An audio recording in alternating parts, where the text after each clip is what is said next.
There's a glob of shrimp dip on my ceiling. I know because I threw it there. I didn't aim for the ceiling. I aimed for the wall, but my arm's not what it used to be, and I think some of it rebounded off the smoke alarm. Now it just hangs there, a splatter of beige and regret, like modern art for the emotionally unstable. I'm leaving it. I want to be reminded of that night. Every damn day. It's been 72 hours since Clara's office party, 3 days of replaying it in my head, like a movie I never agreed to star in. I haven't slept more than an hour. I haven't eaten anything that didn't come out of a box. And I can't walk past the closet without seeing the empty ring box I tossed inside, like a dead insect I didn't have the heart to flush. I keep thinking, was I set up? No, not like in a spy movie way. I mean, was all of this designed? Let me rewind, but not too far. I'm not going to give you some romantic montage. This isn't Netflix. This is rot. The night started with a pinched collar. My shirt was tighter than I remembered, probably because I gained a few pounds this fall. Clara noticed. She didn't say it outright, but she gave me that sideways glance, the one that says, "Do we really have to bring this version of you?" She was already dressed when I got home. I remember that vividly. She hadn't waited for me, hadn't asked what I was wearing, hadn't cared. That should have been the first warning. She looked like glass, beautiful but dangerous. I tried to hug her. She stepped back so I wouldn't smudge her makeup. I still went. Of course I did. Because that's what you do when you're in love with someone who treats you like a backup generator. You show up. You smile. You dim yourself so they can shine. The party was at this converted warehouse with string lights and a jazz trio that looked like they'd rather be dead. Everyone smelled like figs and leather. The hors d'oeuvres had instructions. The drinks were things I couldn't pronounce. One guy had a scarf that looked like it cost more than my car. I kept close to Clara, tried to make conversation, but she drifted away like helium. Always smiling, always laughing, never introducing me as anything more than Hal. No, my fiancé. No, my partner. Just Hal. A coworker. This guy with hair like a shampoo commercial. Asked me what I did. I told him the truth.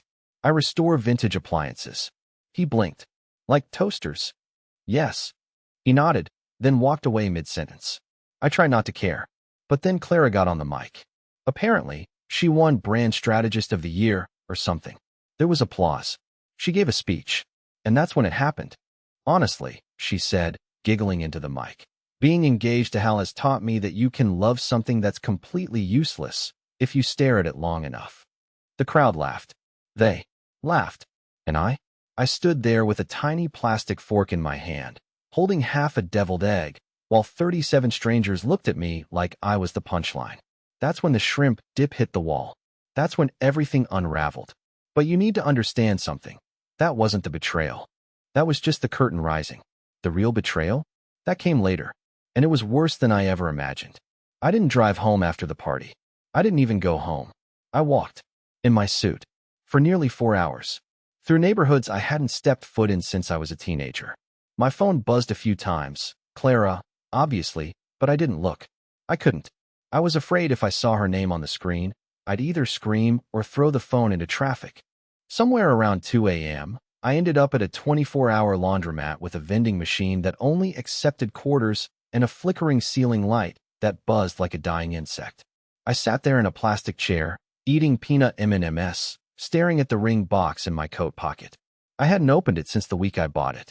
Now I kept flipping it open and shut like it was a stressed toy, each click reminding me I had willingly handed over my soul to someone who thought of me as a punchline.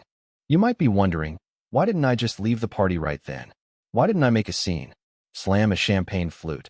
Say something dramatic like, "You'll regret this," and storm off with the grace of a man who knows his worth? Because I don't have that kind of spine. Not yet.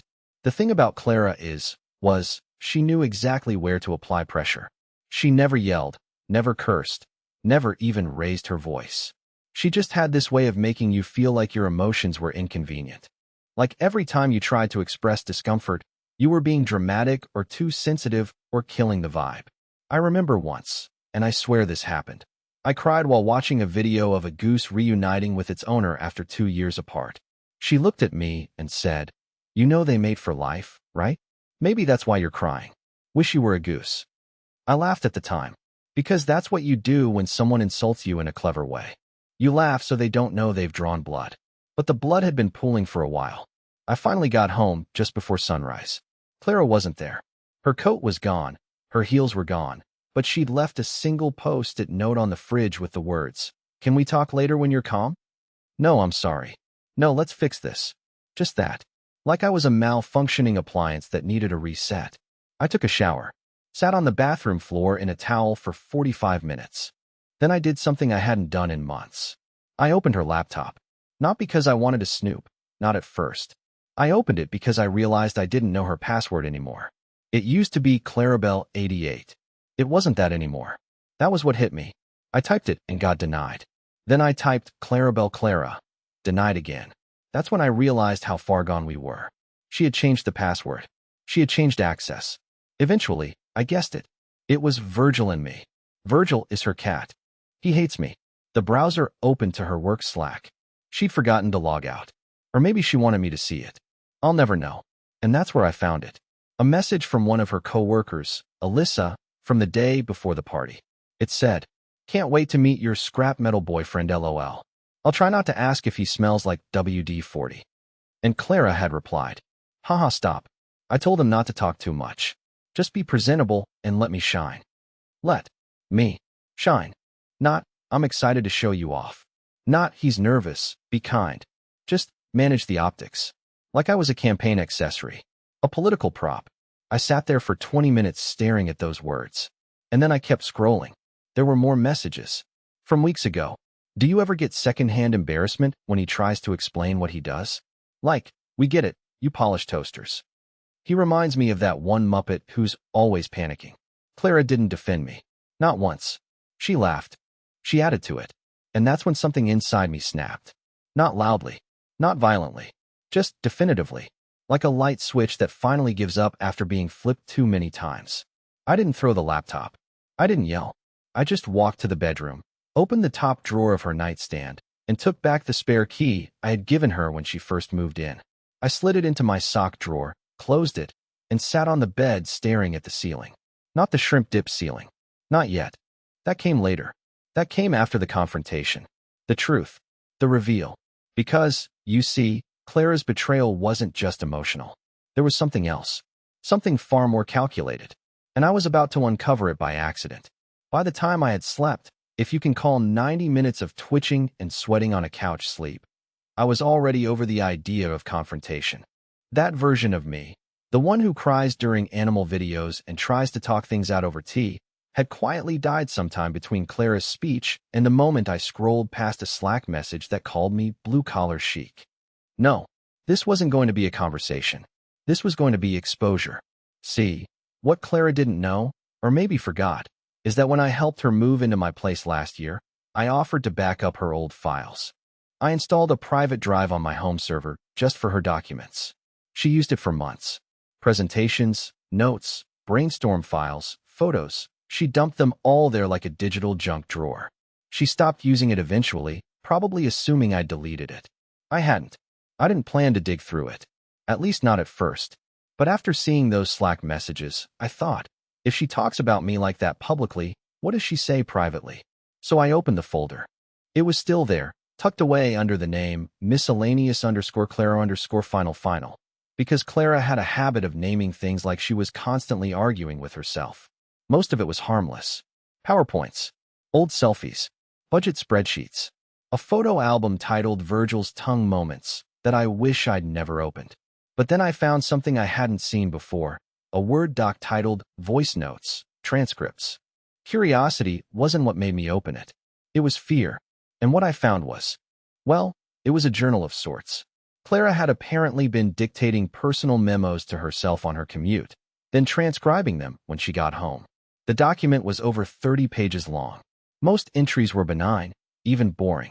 Notes on meetings, thoughts about her manager, random podcast quotes she wanted to remember. But then I hit the one dated October 19th. If Hal proposes by the end of the year, I'll probably say yes. He's safe. He doesn't ask for much. It's not passion, but at least I won't be alone. And I think people would find it charming. Like, ironic charming. Marrying the toaster guy? Toaster guy. She used to call me that as a joke. I'd even carved her name into a refurbished Sunbeam Mixmaster as a gift. She cried when I gave it to her. Said no one had ever made her feel so seen. Turns out, she only saw me as a prop. I kept reading. The sex is okay, mostly when I'm sad. He's gentler than the others. But sometimes I wish he'd surprise me. He never takes control. It's like being held by a ghost that apologizes too much. I stopped breathing for a second. That sentence still rings in my head. A ghost that apologizes too much. I wish that had been the worst of it. But buried halfway through the document, in an entry labeled Only Tuesday, don't forget to delete this one, was the moment everything fell apart. It wasn't just about me. Meeting with Caleb confirmed for Thursday. I told Hal it was a networking thing, but it's not.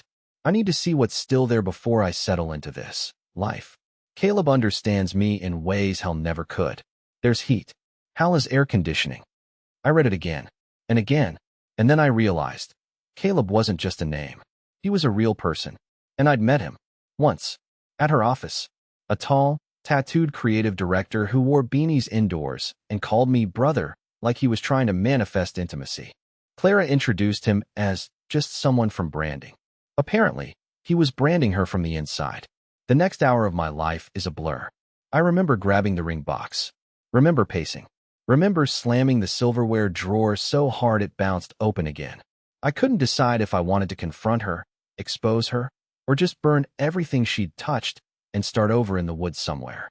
But fate, or whatever version of chaos governs my life, had other plans. Because right as I was about to call her, the front door opened, and Clara walked in, smiling, holding a bag of groceries like it was a normal day. Like nothing had happened. Like she hadn't broadcasted my inferiority to an entire room of manicured marketers and laughed while they ripped me apart like wolves at a petting zoo. She said, "I got the oat milk you like," and then paused when she saw my face. Because nothing that happened after that was what I expected. She didn't beg. She didn't cry. She smiled, like she knew something I didn't. And God help me, she did. She stepped into the apartment like she hadn't just detonated my dignity in public, dropped me from her Slack like a broken link, and kept transcripts of her emotional exit strategy. She wore a blue coat that still had the tag on it and boots I'd never seen before, and we've lived together for nearly a year. She had oat milk in one hand and a croissant in the other, and the worst part? She actually looked relieved to be home. I didn't say anything at first. I just stood by the hallway wall, heart hammering against my ribs like it wanted to run out of my chest and leave me behind. I watched her as she closed the door slowly, looked up, and, I kid you not, grinned like a sitcom character returning after a long day at work. A light, polite, "Hey babe," kind of smile. That smile hit me harder than any insult could have. She must have sensed something wasn't right, because she set the groceries on the counter and tilted her head. "Okay," she said. "What happened? Are we still on this?" Still on this. I don't remember walking across the room. I only remember the ring box in my hand and the sound of it hitting the countertop with a dull plastic clack. "You lied to me," I said. My voice didn't even sound like mine. It was flatter, heavier. "And you mocked me in front of everyone. You lied about Caleb. You lied about everything." I was waiting for her to panic, for her to break. I'd seen people unravel before. I've had clients cry over ruined heirlooms, scream over scratched chrome. I know what loss looks like. But Clara didn't flinch. Instead, she gave this tiny exhale, like a sigh she'd been saving for months. Then she leaned against the fridge and crossed her arms. "I was wondering when you'd look." I blinked. "What?" She gestured lazily at the laptop still open on the couch. "The drive. The transcripts. You think I didn't remember you set that up?" "I'm not careless, Hal. I just stopped caring whether you found out." It took me a few seconds to process that. She wasn't even pretending to deny it. Not even a fake apology. No gaslighting. Just acceptance. As if betrayal was a phase, and I'd eventually thank her for the growth experience. "Why?" I asked, and it came out smaller than I meant it to. "I hate that. I hate how even in that moment, I still sounded like the version of me she'd trained, the apologizer, the emotional janitor. Why would you do this to me?" She walked to the couch, plucked her phone from the armrest, scrolled casually, and said without looking up, "Because you stopped being useful." Those 5 words hit like a physical slap. I was building something, she continued, now looking me dead in the eyes. I was aligning my brand, my voice, my presence. You were part of that at first, the quirky, salt-of-the-earth guy with a niche job and sweet eyes. It made me approachable. I sold clients on the idea that I wasn't just corporate gloss. You gave me credibility. My knees felt like glass. I had to lean on the table. She kept going. But then you got soft. You stopped pushing yourself. You wanted to stay where you were, cleaning old junk, obsessing over history instead of building something real. You think I care about a 1961 chrome toaster? How? I faked excitement every time you showed me a restored blender like it was a newborn baby. And you never noticed. That's the sad part. I couldn't breathe. I genuinely couldn't. I sat down without realizing I'd moved. My palms were slick. My ears rang. You said you loved me. I managed to say barely. I love the idea of you, she corrected. But I outgrew it. And you didn't. And at the party? That joke wasn't even supposed to land that hard. But the way you froze. How? You made it worse. You acted like a wounded kid instead of a man. You made it embarrassing. There it was. Not just rejection. Contempt. Then she said something that twisted the knife until it snapped. I stayed because I needed a transition period. Because when I move on, I don't want to be the villain. I needed you to walk away first. And now you have. So thank you. That's when I finally stood up. Not because I had some heroic monologue planned, but because something in me, something quiet and cold, had finally cracked. This wasn't heartbreak anymore. This was strategy. This was calculated. This woman had used my loyalty like scaffolding while she climbed out of a life she decided was beneath her. And now she was done cleaning up. I picked up the ring box, opened it slowly, and let the ring fall into my coffee mug with a soft clink. Then I looked at her and said, "One day, you're going to find someone just like you. And I hope, for your sake, he doesn't see through you as slowly as I did." She rolled her eyes like I was quoting a movie. Then she grabbed her keys and walked out without another word. And just like that, it was over. Or so I thought. Because later that night, I got a message request on Instagram from a name I didn't recognize. A burner account. No profile picture. Just a single message. "You should talk to the other one. You're not the first." That was the moment I realized Clara's web was a lot wider than I thought. And I was about to find out just how deep it went. I didn't answer the message at first. It felt like bait.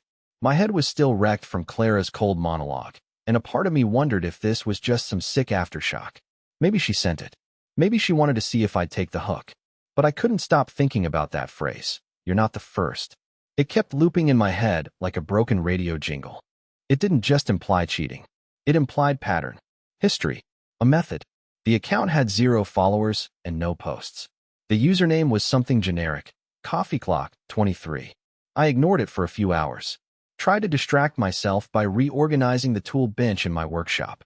But my hands kept shaking. I dropped a screwdriver, then another. Eventually I gave up, sat in my chair, stared at the message again. Then I replied, "Who are you?" Scene. No typing. Just silence. An hour passed. Then 2. Finally, at 3:12 a.m., a response came in. "You don't know me. But I know her. We were engaged. She left. Same pattern. Same script." I swear my entire body went cold.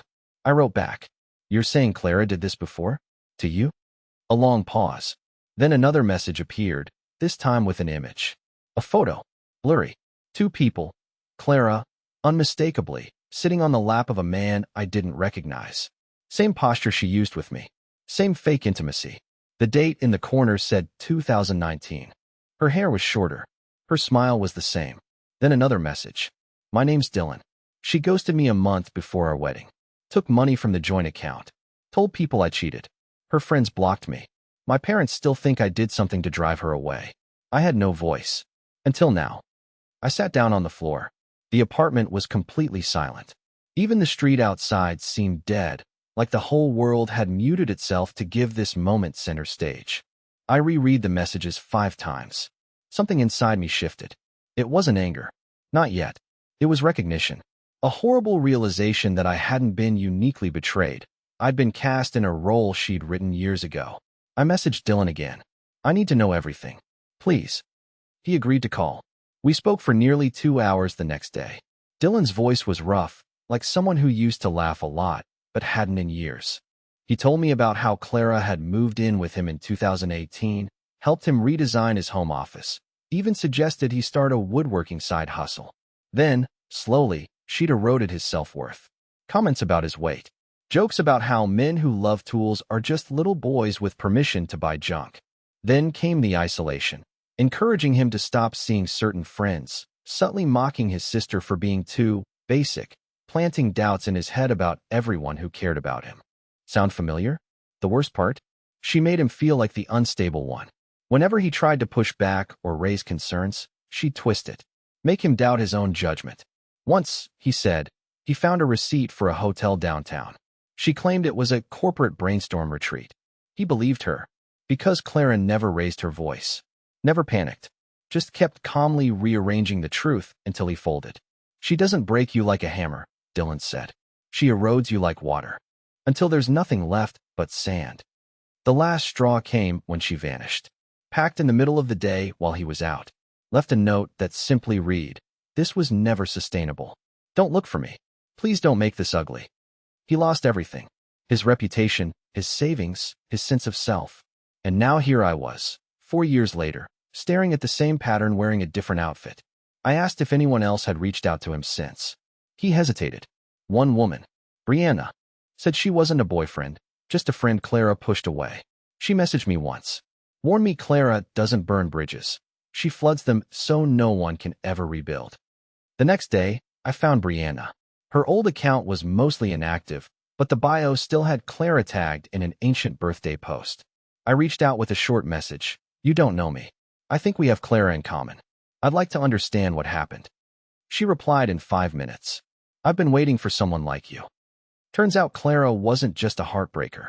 She was a manipulator on multiple fronts: professional, romantic, social. Brianna had been her roommate in college. Claimed Clara used to keep a spreadsheet of people she outgrew, complete with bullet points on how to exit each one without fallout. I thought she was joking. She wasn't. Brianna still had it. She sent me a screenshot. And there it was, how? Not even underlined. No bold, no asterisk. Just one item in a long, cold list of names and exit strategies. Next to mine, slow fade. Create pity narrative if needed. Frame as incompatible goals. I closed my eyes. The world tilted. This wasn't just betrayal. This wasn't even manipulation anymore. This was a system, and I was now part of the cleanup crew. But something else was rising in me now. Not grief, not shock. Something sharper, harder.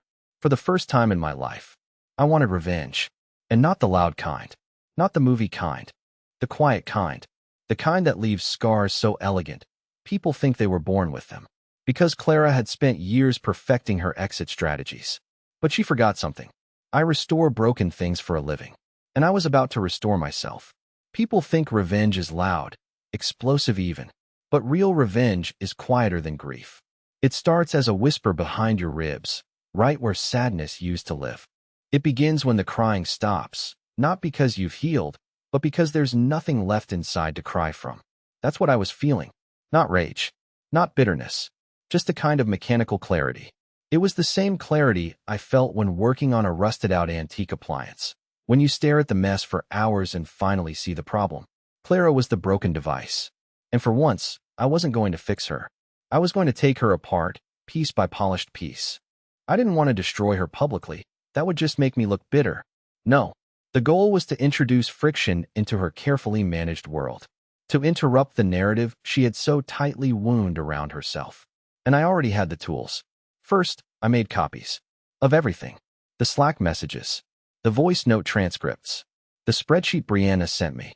I organized them into folders labeled control, cruelty, and contingency. It helped me stay detached.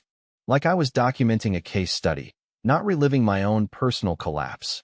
I created a dummy email. A throwaway account with no name. Then I drafted a letter addressed to Clara's firm's human resources director, a woman named Celine, who Clara once described as a boring but powerful gatekeeper. I kept the tone polite, professional, neutral. I didn't accuse Clara of anything dramatic. That would have tipped her off. Instead, I posed as a concerned third party and forwarded a selection of messages. The ones where Clara joked about faking passion, manipulating romantic partners to stay likable, and mocking team members during client calls. I attached redacted screenshots from the Slack logs she didn't know I had. I included dates. Just enough to raise suspicion, not enough to scream vendetta. I hit send at 2:14 a.m. Then I waited. For 3 days, nothing happened. Clara didn't call, didn't text. But I knew she wasn't calm. She was calculating. And I was right. Because on the fourth day, I received a message on my personal number, not from Clara, but from a blocked contact. A single line. You think you're clever, but you forgot who writes the ending. I stared at that message for a long time. She wasn't panicking. She was warning me. Clara wasn't going to beg or deny. She was going to rewrite the entire situation. She wasn't afraid of what I'd found. She'd already moved past it. That's when I realized I'd underestimated her. Again, I called Dylan immediately. He didn't sound surprised. She's not going to respond directly, he said. She'll go around you. She'll start curating a softer version of what happened. One where she's the victim of a fragile man, probably emotionally unstable, maybe even aggressive. That's how she protects her space. Preemptive sympathy. Has she done that before? I asked. He sighed. There are articles. 2, actually. Personal essays she published after she left me. One was about leaving emotional codependence, and the other was called The Ghost of Men Who Fix Things. Guess who that was about? I felt my stomach turn. Did people believe it? I asked. Of course, he said. She's compelling. And careful. She never uses names. Just roles. Archetypes. And everyone wants to believe a beautiful, articulate woman's story about surviving a man who didn't let her grow. I hung up the phone with one thought. If Clara gets to the narrative first, I lose. So I escalated. I reached out to Brianna again. I asked if she still had access to Clara's old college blog, a dead Tumblr from 2013 where Clara used to post essays about emotional efficiency and managing attachments. Brianna had admin access. She gave me a backup, and it was gold. Clara had essentially laid out her ideology in those early posts. It was all there. Relationships as leverage, empathy as currency, even a post titled, How to Leave Without Looking Back. She wasn't just improvising her exits. She'd built a philosophy around them. I took screenshots, created a hidden page on a blog platform, posted them without commentary. No claims, just screenshots, receipts, source material.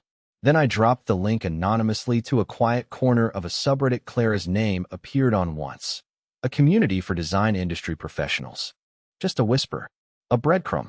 By the next morning, the post had 47 upvotes. By evening, over 300. People weren't sure what to make of it. They didn't even know it was about Clara yet. But that was the beauty of it. I didn't need to prove she was a manipulator. I just had to interrupt the image. That same day, Clara called me. First time since the party. I let it ring. She left a voicemail. Hey, I assume that was you. Cute. Just be aware that I have friends too. And platforms. And you're not the only one who knows how to document. I suggest you leave it here. Gracefully. Gracefully. She still thought this was a debate. That I wanted to win. But I wasn't playing to win anymore. I was playing to undo. What Clara didn't realize, not yet, anyway, was that I wasn't trying to ruin her reputation. That would be too easy. Too obvious. No, I wanted her to watch it unravel. Not through scandal. Through doubt. Through the slow, creeping erosion of credibility. The way she'd done to me. Bit by silent bit. And just as I started laying the final pieces of my plan, a new message came in. This one wasn't from Dylan. Or Brianna. It was from someone I hadn't heard of before, a man named Sean. All it said was, "You're not even close to the full picture." She tried it with me, too. But I wasn't the one she hurt the worst. I didn't reply to Sean's message right away. I read it once. Then twice. Then I closed my laptop and walked out of the apartment. I didn't take my phone. I didn't take my wallet. I walked until my legs ached and my breath sounded wrong. Somewhere along the route, I passed a row of stores I didn't recognize, even though I've lived in this city for nearly a decade. That's how far gone I was. That's how deep in her orbit I'd drifted. When I finally returned hours later, my inbox had 2 more messages from Sean. The first was short. I'm not trying to pile on, but you deserve to know how far it went. The second one hit harder. She left scars on someone close to me. Not physical, psychological. He's still recovering. But I kept records. Receipts. If you're ready, I'll show you. But you'll never see her the same way again. I sat there, staring at that message, with my thumb hovering over the trackpad, feeling a pressure behind my eyes that wasn't quite fear. It was the sensation you get right before you find out something irreversible. Like the moment before a doctor opens your test results. Or when a police officer says, "You might want to sit down." I wrote back, "Send what you have." 10 minutes later, my inbox pinged with a Google Drive link. I clicked it, bracing myself for more of the same. Chats, photos, maybe a video or two. But what I found was something else entirely. Audio files. Dozens of them. Each titled with a date and time. Most were under 2 minutes long. Some were voice memos. Others seemed to be recordings of phone calls, clipped at the edges like they'd been captured from a pocket. I clicked the earliest one. The timestamp read 03/14/2017, 11:32 a.m. The voice was unmistakable. Clara. Softer, younger sounding, but undeniably her. She was speaking quickly, her voice a mix of excitement and control. "No, listen, you don't have to tell her yet. Just say you're staying with friends. She doesn't need to know everything. It's temporary. You're allowed to figure yourself out." There was a pause. A male voice responded. Quiet. Hesitant. I feel like I'm already hurting her." Then Clara, gently. "That's not your guilt. That's hers. You're doing the work. Don't apologize for needing more." I didn't recognize the guy's voice, but the file name said Sean's brother, 1. I opened another file. Then another. Her voice became sharper, more directive. She wasn't just giving advice, she was steering lives. Encouraging breaks. Suggesting emotional resets. There was a call where she walked someone through how to ghost a longtime partner, giving tips like she was coaching a sales pitch. The same language patterns, the same calm manipulation, but these weren't lovers. These were other people's partners. I messaged Sean. "Was she involved with your brother?" The reply came fast. "No. That's the thing. She wasn't. That's what makes it worse. She inserted herself as a confidant. Positioned herself as a kind of life coach. My brother was struggling. His girlfriend had depression. He was exhausted. Clara played therapist. Made herself indispensable. Then convinced him to leave his girlfriend while she was mid-recovery. He did. Clara cut contact a week later. I didn't know what to say. I asked him if the ex ever found out. She did. After the fact. She had a breakdown. Lost her job. Tried to take her life. And then Sean said something I'll never forget. Clara never even dated him. She just wanted to see if she could make someone abandon a person they loved. It was an experiment. She told a friend it was data for her next book. That friend told me. We haven't spoken since. I sat in silence, completely numb. The walls around me felt thinner. My hands had gone cold. For a few minutes, I couldn't move. I just listened to the last voice memo in the folder, dated just 6 months ago. People are so predictable. Give them 3 months of attention, and they'll confuse it for devotion. Convince them you understand their struggle, and they'll hand you the keys to their whole damn psyche. No locks. No questions. I don't even have to ask anymore. They just offer. I closed the file. Clara wasn't just a manipulator. She was a psychological collector. She didn't seduce people. She studied them. She repurposed them. All those months I thought I was loved. I was data. Emotional scaffolding. Narrative content. This went beyond me. Beyond Dylan. Beyond Sean's brother. I couldn't even begin to imagine how many others were out there. People who just folded. Quietly. Who never got angry enough to dig. Or too broken to speak up. That's when I knew what I had to do. The revenge blog wasn't enough. The quiet reputation leaks. The whispers. None of it would change what she was. She was too good at dodging shame. Too skilled at rewriting endings. I needed to do something Clara couldn't control. Something permanent. Something she couldn't edit. So I made a decision. I was going to build something. Not a toaster. Not a coffee maker. A case.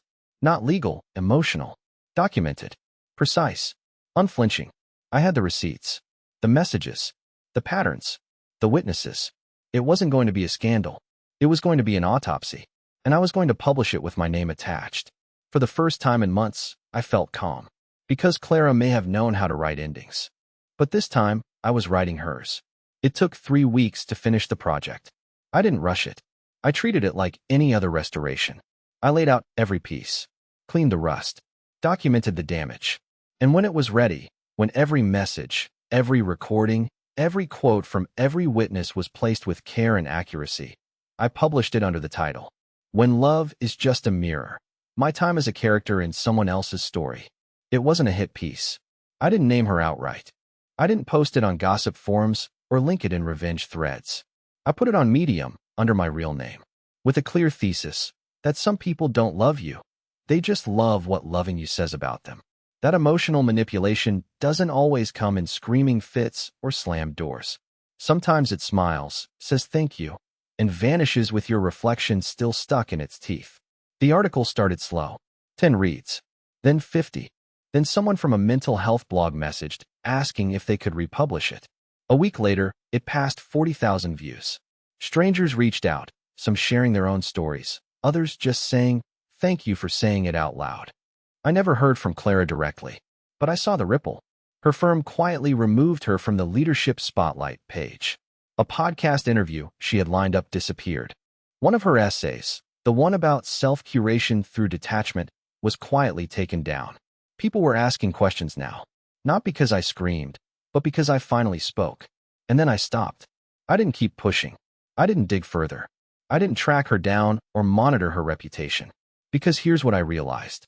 Clara didn't destroy me. She exposed me. She showed me how easily I abandoned my own voice, how fast I folded under charm, how desperately I wanted to be loved, so much so that I didn't notice it wasn't real love. It was performance, a costume I put on every day for someone who never saw the person wearing it.